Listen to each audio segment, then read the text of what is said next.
बोलिए सदगुरुदेव की जय। संत समाज की जय। मेरे जीवन के प्रेरणा स्रोत मेरे परम आराध्य सदगुरुदेव एवं सत्संग सभा स्थल में बैठे हुए मेरे धर्म प्रेमी सज्जनों, माताओं, बहनों एवं नन्हे मुन्ने प्यारे बच्चों, दुनिया में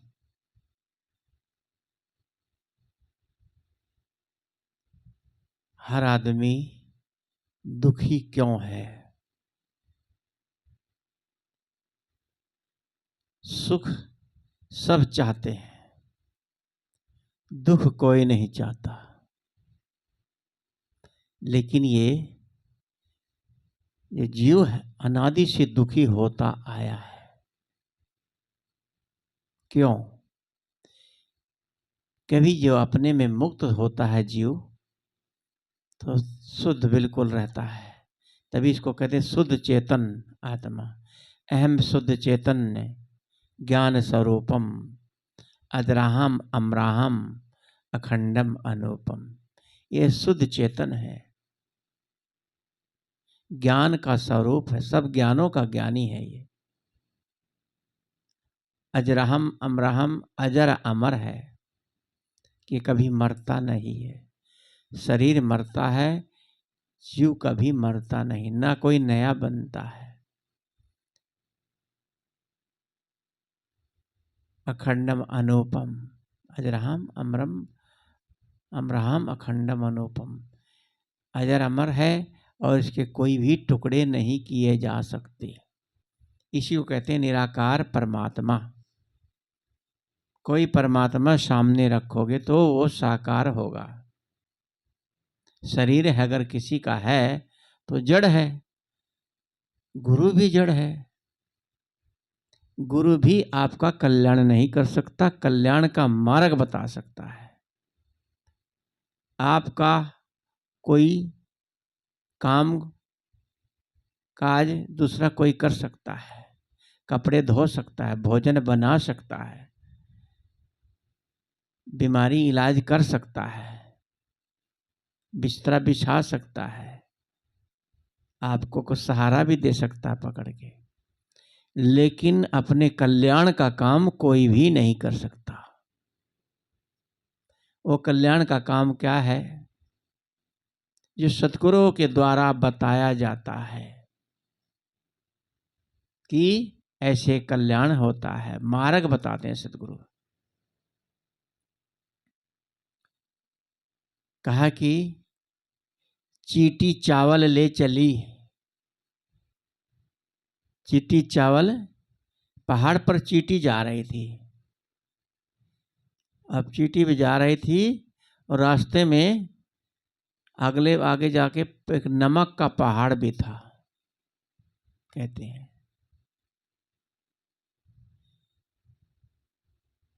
चीटी चावल लेके चली, चीटी चावल ले चली, बीच में मिल गई दाल। चीटी चावल लेके जा रही थी, जमीन पर रेंगती हैं तो जो मिलता है उसको खा लेती हैं और मुंह में लेके भागती हैं। तो बीच में उसको दाल पड़ी मिल गई। तो कबीर साहब आ गए, कहें कबीर संसे पड़ी एक ले दूजी डाल। तो कबीर साहब ने कहा भाई दोनों तो नहीं चलेगा, एक लो, चाहे चावल लो चाहे दाल लो। चावल शुद्धता का प्रतीक है। ये जीव चीटी रूपी जीव जो है शुरू से ही शुद्धता लेकर के चला है, लेकिन बीच में इसको माया मिल जाती है। जब माया मिल जाती है तो फिर दुख खरीदता है, इसी में तो दुखी होता है। ये जीव शुरू से दुखी नहीं था, दुख हमने बनाया है। जैसे एक चीटी मिस्री के पहाड़ पर रहती थी। और उसके एक मित्र निमंत्रण किया। वो मित्र उसकी यानी चीनी के पहाड़ पर रहती थी, मिस्री के पहाड़ पर। और एक चींटी जो है कि नमक के पहाड़ पर रहती थी। तो नमक वाली चीनी वाली पहाड़ के पास जाई। वो नमक मुंह में ले रखा था, नमक की डली ले करके आई और उसने इसके कहा, बहन हमारे यहाँ भी कुछ भोजन करो। क्या ठीक है। तो चीनी का पहाड़ था ही, उसने उसमें से थोड़ा सा लिया, मुंह में ले लिया। कह कैसे लग रहा। कहे तो बहन जैसे वहां लगता था ऐसे यहाँ लग रहा। कैसे लगता था कि नमक जैसा लग रहा। कि ऐसा कैसे हो सकता है। कि अपना मुंह दिखाओ। तो देखा कि उसके मुंह में नमक की डली थी। कहे जब इसको निकालोगे तब इसका स्वाद का पता लगेगा ना। ऐसे ही हम लोग अंदर वासना, भोग, कामना ये सब भरा हुआ रहता है। तो ज्ञान अंदर कैसे जाएगा। अंतःकरण पवित्र नहीं हुआ, शुद्ध नहीं हुआ तो ज्ञान नहीं ठहर सकता। जब कहा ये मन तो मैगल भया और राही नहीं ठहरा है। ये मन हाथी बन जाता है, लेकिन जहां पर हमें जाना है वहां एक सरसों का दाना भी नहीं टिकता। और तुम वहां पर पहाड़ ले जाना चाहते हो, बड़ी बड़ी चीज ले जाना चाहते हो। वहां एक सरसों के राई का दाना भी नहीं टिक सकता। कुछ भी नहीं आप ले जा सकते। बस अपने मन को ठीक करके अपने कल्याण के काम में लगना चाहिए।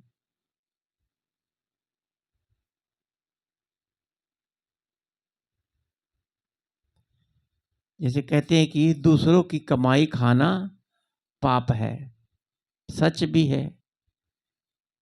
लेकिन साधु लोग, कबीरपंथी लोग दूसरों की कमाई खाते हैं। क्यों खाते हैं। क्या खाना उचित है।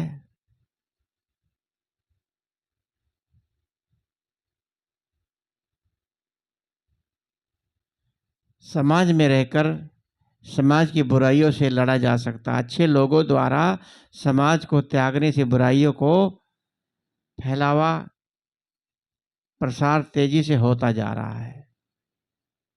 हमेशा से जब सृष्टि प्रारंभ हुई, कोई न कोई पैगंबर, साधु, महात्मा, महापुरुष समाज की अनेक बुराइयों से जूझते रहते हैं।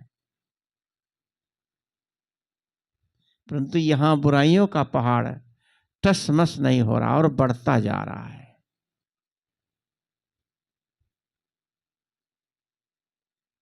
इतना धर्म का काम हो रहा है तब ये हाल है। अगर धर्म ना होता तो क्या हाल होता।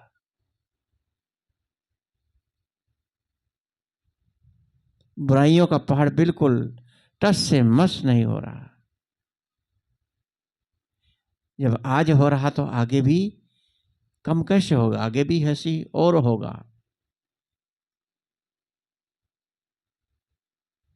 कितना मर्जी चिल्लाते रहो, इस बुराइयों की शक्ति दिन पर दिन बढ़ती जा रही है। तो क्या ये सब बुराइयां, ये संत महात्मा बन बन के बैठ करके फ्री में भोजन करते हैं, विदाई लेते हैं, कुछ करते भी नहीं है, तो इसका परिणाम उनको कैसा मिलेगा। ये भक्त लोग सोचते हैं। ये साधु लोग कुछ भी नहीं करते, खूब पूजाई ले लेते, पैसा खूब चढ़ता है। तो चाहे कबीरपंथी हो चाहे गैर कबीरपंथी हो, सभी मत के साधु भोजन तो करते ही है ना। वो भोजन कहाँ पाते हैं?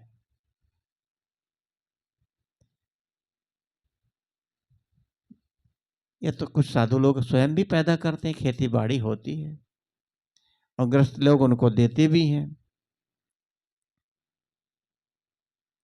और हमारे भारत में संतों के, कबीरपंथियों के हजारों मठ हैं जहाँ खेती होती है। अपनी खेती से सब गुजारा, क्या गृहस्थियों पर डिपेंड रहते हैं?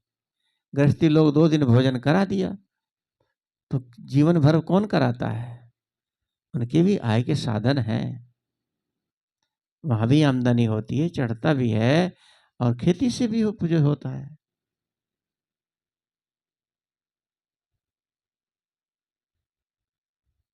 जहां तक कुछ साधु होते हैं, कबीरपंथी साधु चाहे अन्य साधु, भिक्षा नहीं मांगते।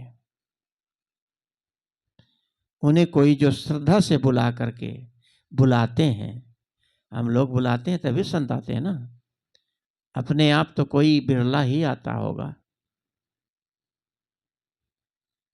बुलाते हैं, श्रद्धा से बुलाकर उनकी सेवा करते हैं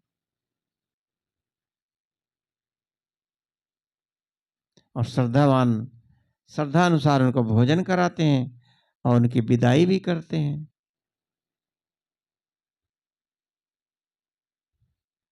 यदि विचारवान साधु है, कर्मकांडी है, अच्छे रहने वाला है, अगर भोजन आपसे मांग मिले तो कोई बुराई नहीं।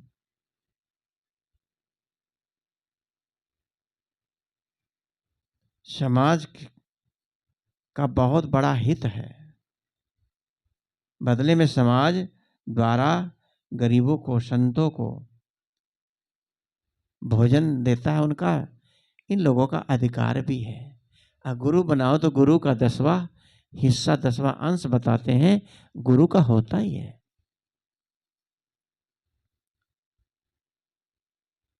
कुछ जो साधु होते हैं भेष धर लेते हैं, विषय लंपट होते हैं, दुराचारी होते हैं, नशेड़ी होते हैं, कुकर्मी होते हैं, वे तो साधु है ही नहीं।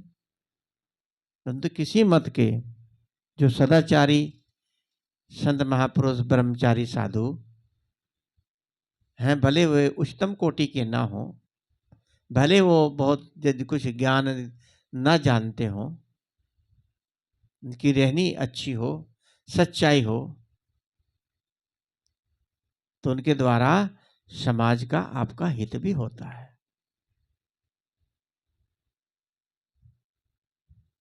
चाहे कक्षा 1 में कोई पढ़े, चाहे 16वीं कक्षा में पढ़े, विद्यार्थी तो दोनों ही कहलाते हैं। चाहे उच्च कोटि का संत हो, चाहे छोटी कोटि का संत हो, दोनों ही संत हैं। इसलिए पाठशाला में कै कै कै कै ख गए ए आम ये सब पढ़ाया जाता है। जो इनसे ऊपर उठ जाते हैं, सिद्ध प्राप्त करते हैं, ज्ञान प्राप्त करते हैं, वो वंदनीय हो जाते हैं समाज को। जब भी कहते हैं ऊंचे शिखर पर बैठे हुए वंदनीय संत समाज। संत समाज जो होता है वंदनीय होता है, और बाकी संत सभी वंदनीय हैं, चाहे छोटा हो चाहे बड़ा। कहा है साधु साधु सभी बड़े, अपनी अपनी ठौर, शब्द विवेक की पारखी, ते माथे के मोर। कुछ लोगों द्वारा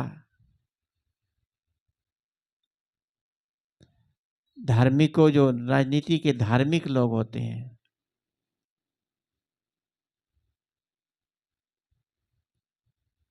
राजनीति करते हैं, साधु बनते हैं और राजनीति करते हैं, वो गलत दुरुपयोग करते हैं अपना। लेकिन कुछ जो नेता लोग हैं वो तो राजनीति करेंगे ही, लेकिन साधु को राजनीति जो करेगा तो समझ लो डूबेगा। कितने बड़े बड़े साधु हैं जो राजनीति, अब दूर क्यों जाओ, बहुत अच्छे संत थे, ब्रह्मचारी थे, योगी जी, योगी आदित्यनाथ, इनका नाम बाद में पड़ा, इनका नाम विस्मित हो रहा, नाम पहले इनका कुछ और था। ये 12-14 उम्र की अवस्था में ही साधु बन गए थे और आश्रम में रहते थे। इनका मान सम्मान, ये नेपाल उधर के उत्तराखंड साइड के हैं, नेपाल वगैरह सब जाते थे। लेकिन धीरे धीरे राजनीति की तरफ बढ़े। लेकिन ऐसा मुख्यमंत्री कोई ना आया है ना आएगा, क्योंकि बहुत पढ़े लिखे भी हैं। योगी आदित्यनाथ जी बहुत पढ़े लिखे हैं, ज्ञानी हैं, अच्छे दयावान भी हैं, अच्छे विचारवान भी हैं। तभी तो ऐसी व्यवस्था, इतना बड़ा यूपी जिसको आज कितनी तगड़ी व्यवस्था किसी सरकार ने नहीं दिया, और संत होते हुए मुख्यमंत्री पद पर बैठ करके आज भी उनके अंदर दया का भाव है, संतता का भाव है, लोगों के प्रति भावना है। कहते हो कि कोई गलत करे, बलात्कार करे, तुरंत काउंटर करो, गोली से उड़ा दो। ऐसा कोई संत, मुकदमा चलता है बलात्कारियों का और फिर छूट जाते हैं, 2-4-6 साल की सजा हो जाती है। बस जैसे कोई गलत करे उसको तुरंत गोली से उड़ा दो। वो कहते थे कि तुम 2 मारोगे तो हम 10 मारेंगे। ऐसा धाकड़, आग का गोला, ऐसा मुख्यमंत्री आना मुश्किल है, कभी नहीं आएगा। लेकिन अब वो दोनों चीजें तो लेके नहीं चल सकते, एक ही चीज लेके चलते। तभी कहा एक ले दूजी ढाल। राजनीति करोगे तो सदवाई तो देखो, आपके अंदर साधुपन तो है, रहेगा। जब शुरू से बचपन से वो संस्कार आपके अंदर हैं, रहेंगे।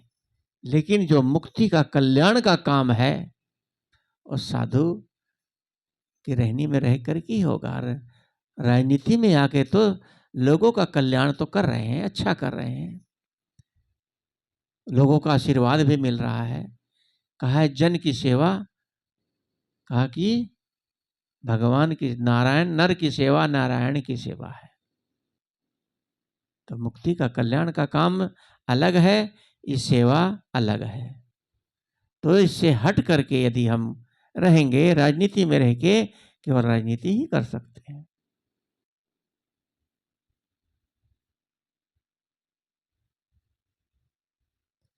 साधु का जीवन आत्म कल्याण के लिए होता है, समाज कल्याण के लिए होता है। साधु जो होता है, ये परिवार में जो दुखी लोग होते हैं, स्वार्थी होते हैं,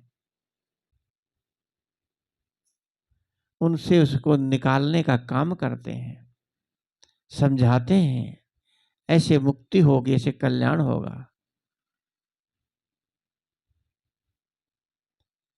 सच्चा साधक परिपक्व होकर गृहस्थी छोड़ता है, साधु दशा में आकर साधना द्वारा सदाचार और शांति को प्राप्त करता है, और इसको प्राप्त करके जीवन पर्यंत स्वयं सुखी रहता है, समाज को भी अपने गुण से, ज्ञान से और अपने संपर्क सूत्रों से उनको भी सुखी करता है।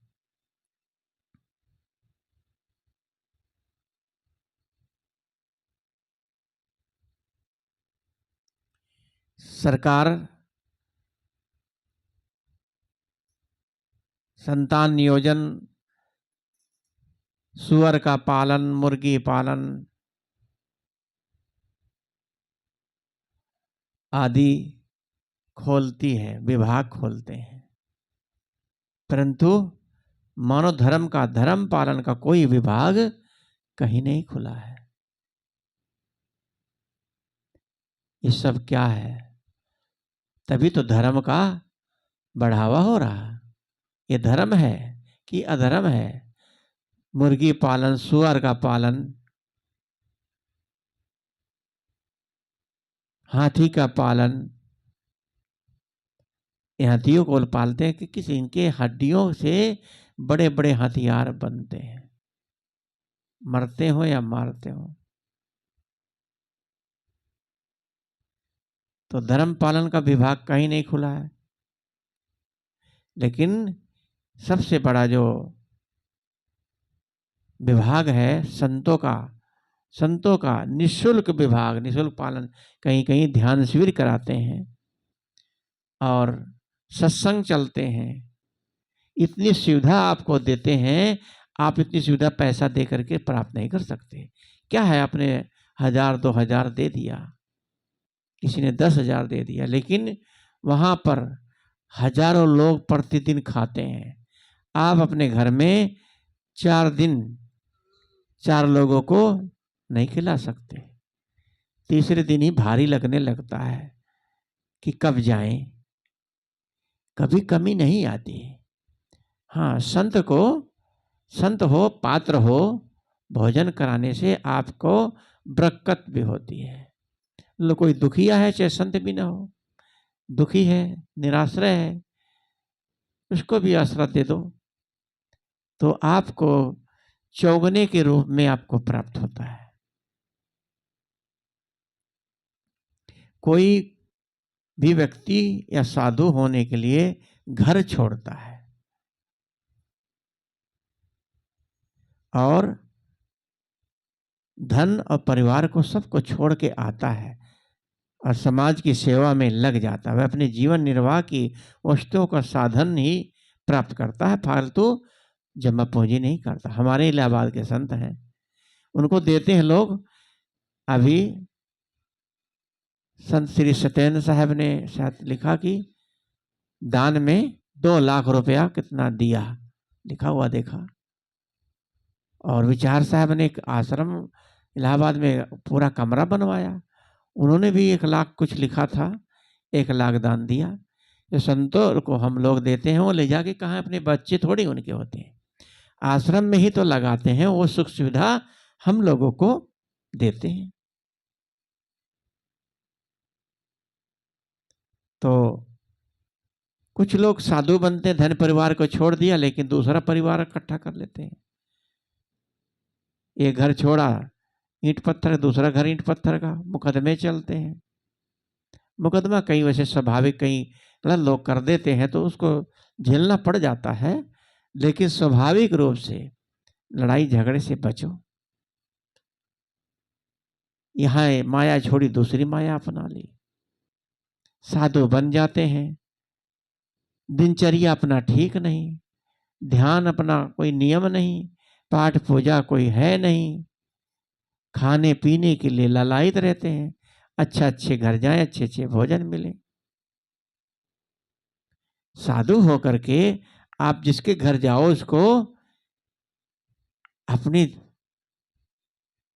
प्रवचन द्वारा उस परिवार को प्रवचन करके, ज्ञान दे करके, उनकी कमियों को दूर करके उन पर उपकार हो जाता है संतों का।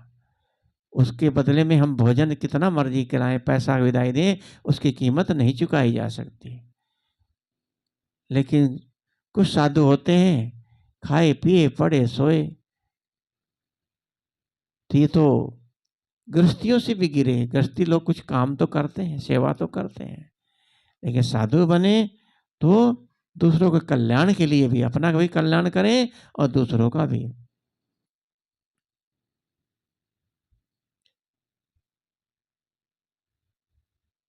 और सदाचारी बने, विचारवान बने, शांति का प्रचार भी करें। नहीं तो आप का पतन तो होगा ही, लेकिन समाज का भी पतन तो हो ही रहा है। साधुओं को फिर समाज त्याग देता है। सभी साधुओं पर अब लोग विश्वास नहीं करते हैं।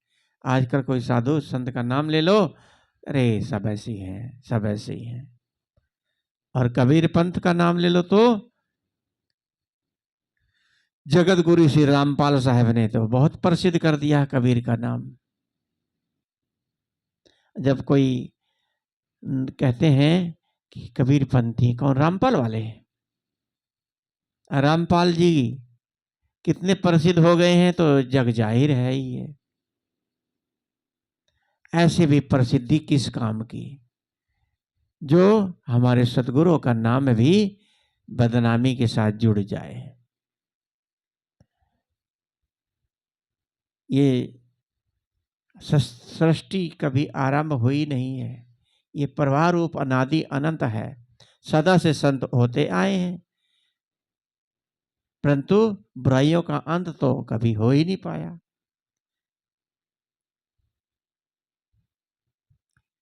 पर जो सच्चे संत हैं वो हमेशा बुराइयों से दूर रहते हैं, उनकी रहनी अच्छी होती है।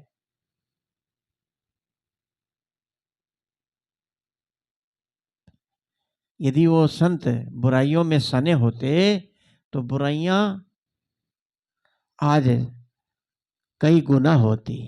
ये संतों की देन है जो आज समाज से बहुत बुराइयां कट रही हैं, कटती हैं। यदि संत ना होते, मैं तो कहूँ सर कबीर, सतगुरु कबीर साहब ना होते, ये पूरा हिंदुस्तान संसार ही रसातल को चला जाता। कबीर की देन है जो ये धर्म का इतना प्रचार प्रसार हर प्राणी के अंदर है, वो चाहे किसी भी संप्रदाय को लेके है, लेकिन जो कबीर साहब ने कहा उसका यहाँ पर प्रमाण नहीं दिया जा सकता। कबीर अपने में कबीर थे।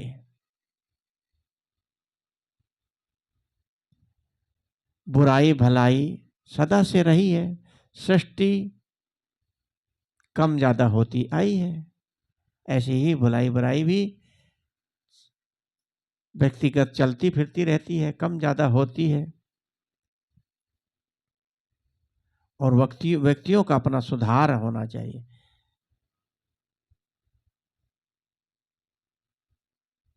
जो व्यक्ति संतों के संपर्क में आ जाता है उसका सुधार हो जाता है। संत होने चाहिए। पर कहा मिले संत वचन दो कहिए, मिले असंत मौन दो रहिए। जो गलत लोग हैं, असंत हैं, उनसे चुप रहने में फायदा है। संत हो उससे दो बातें सुनो और कहो।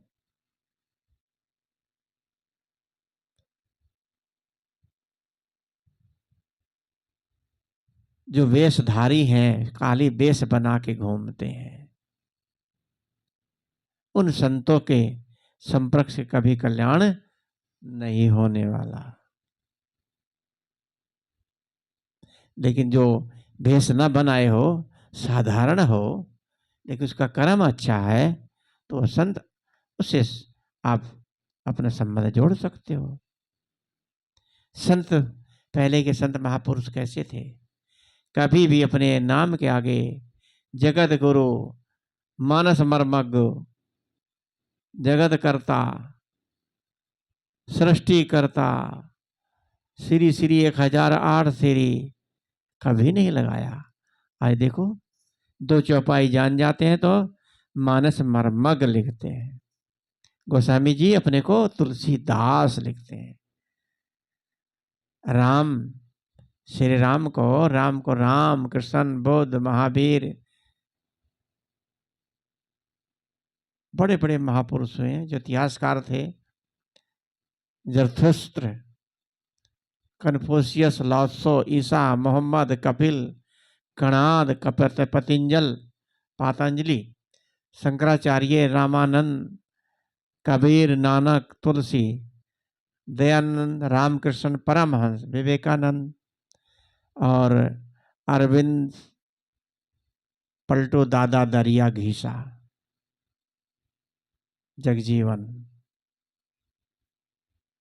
कितने नाम लिए जाए। सबने अपने नाम के आगे क्या लगाया?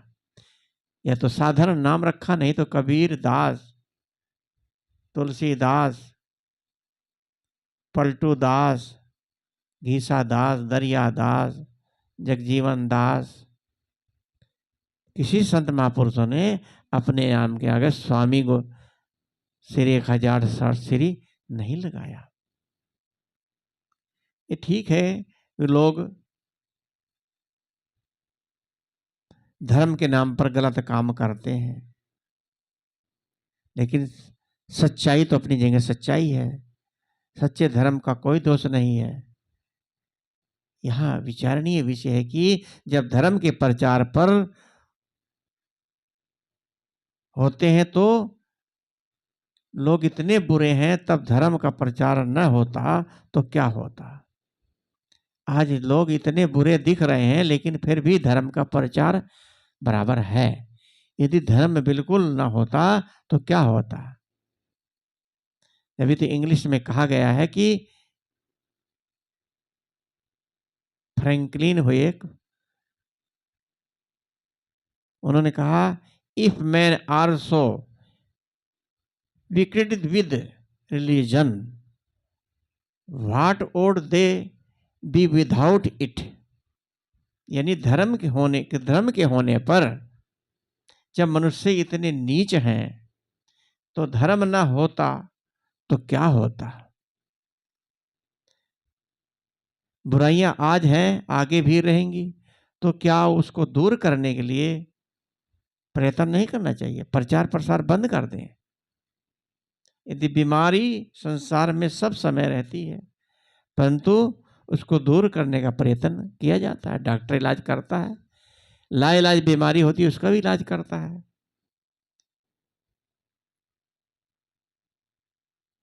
बुराइयां व्यक्तिगत रूप से होती हैं, व्यक्ति ही उसको समाप्त करते हैं। आज समाज कितना पतन की तरफ जा रहा है। मनुष्य पर विश्वास करना बहुत मुश्किल हो गया। कोई भी बहन बेटी आज कहीं नौकरी सर्विस पर करे, उसके लिए खतरे से खाली नहीं। अब तो ऐसा होना चाहिए, जहां दफ्तरों में बहन बेटियां काम कर रही हैं, हर क्षेत्र में जितने भी क्षेत्र हैं, हर जगह कैमरे होने चाहिए। आजकल तो बसों में भी कैमरे लग गए हैं। आज जैसे इतना बड़ी घटनाएं हुई हैं, कैमरा होना चाहिए। ये बुराइयां समाज से कैसे जाएंगी। इतना धर्म का काम होते हुए भी लोग इतने बुरे निंदनीय काम कर रहे हैं, तो देश का पतन नहीं होगा तो क्या होगा। जितना पैसा दुर्व्यसनों में, शराब में, नशे में खर्च होता है, उतना धर्म के काम में यदि हम करें, सेवा के काम में लगाएं, तो कितना हित समाज का होगा, समाज का उत्थान होगा। और अगर हम ऐसे गलत व्यसन करते हैं, नशा करते हैं, गलत काम करते हैं, तो हम देश के लिए भार हैं।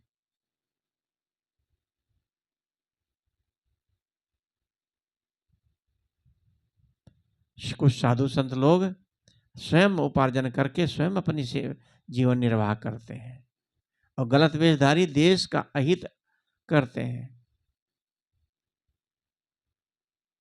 उनके विषय में सोचना भी चाहिए कि देश में प्रदूषण है। ऐसे संतों को, ऐसे वेशधारियों को निकाल के फेंक देना चाहिए, जो समाज को गंदा करते हैं। मनुष्य जो है कि डॉक्टर, वकील, इंजीनियर, विद्वान, धनी, सभी गुण वाला बनना चाहता है। उसके लिए क्या है, डॉक्टर, वकील, इंजीनियर बड़े बड़े बड़े बने तो हैं, लेकिन क्या गलत गलत काम करें, गुर्दे निकाल निकाल बेच रहे हैं। डॉक्टर लोग जो, जहां ये काम हुआ कलकत्ता में, वो जिंदे लोगों को मार के गुर्दे ही तो बेचता था, और गलत गलत फिल्में बनाता था, बलात्कार कराता था। ये क्या, ऐसे पढ़े लिखे विद्वानों की ऐसी की जरूरत नहीं है। डॉक्टर बन गए, उनको आदर्श मिलना चाहिए। डॉक्टर को डॉक्टर का आदर्श जानना चाहिए। हम लोग पूरे जीवन में डॉक्टरी का काम किया।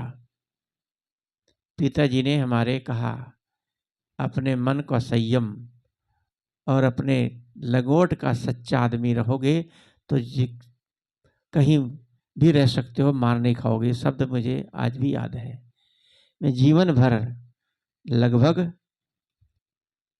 40 साल डॉक्टर का काम किया। अब बच्चे का परिवार करते हैं, हम साधना मार्ग में लग गए हैं, लेकिन ये जीवन में इसको हम कह सकते हैं कहीं भी अपने जीवन में छवि को खराब नहीं होने दिया। अच्छे ऐसे ऐसे माहौल आए जहां से बचना मुझको, दुकान ही छोड़ के चले गए हम वहां से, लेकिन कभी मन में कोई गलत विकार नहीं आया। तभी इससे पहचान खुद होती है। समाज में आदमी का जो पतन होता है, उसका प्रचार, गलत का प्रचार भी बहुत हो जाता है। गलत का प्रचार बहुत जल्दी होता है। लेकिन जहां जहां रहे, हर एक क्षेत्र में आज भी बड़े सम्मान के साथ लोग मिलते हैं, बड़ा प्यार स्नेह देते हैं। क्यों? अपना पीछे अपना करैक्टर ठीक रहा। तभी कहा है वेल्थ इज नथिंग, धन गया तो कुछ नहीं। हेल्थ इज समथिंग, स्वस्थ गया तो कुछ गया। और कैरेक्टर इज वेरी समथिंग, यदि आपका कैरेक्टर चला गया, आपका सद्गुण चला गया, आपका मान सम्मान चला गया, तो समझ लो सब कुछ चला गया। इसलिए हमें सदाचारी बनना चाहिए, आदर्शवादी बनना चाहिए। मनुष्य वह नहीं है कि जो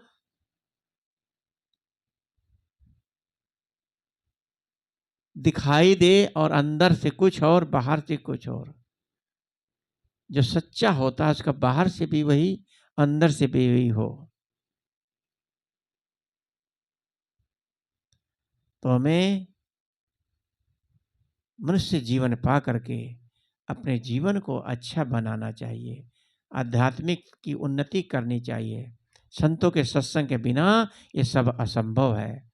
जहाँ सब दुखों का, स्वार्थ का अंत होकर परम शांति की प्राप्ति होती है, आध्यात्मिकता की उस उच्चतम शिखर एवं पहुंचने की, स्वयं को पहुंचना और दूसरों को भी मार्गदर्शन करना, प्रेरित करना, ऐसे इस संतों के, महापुरुषों के ये लक्षण होते हैं।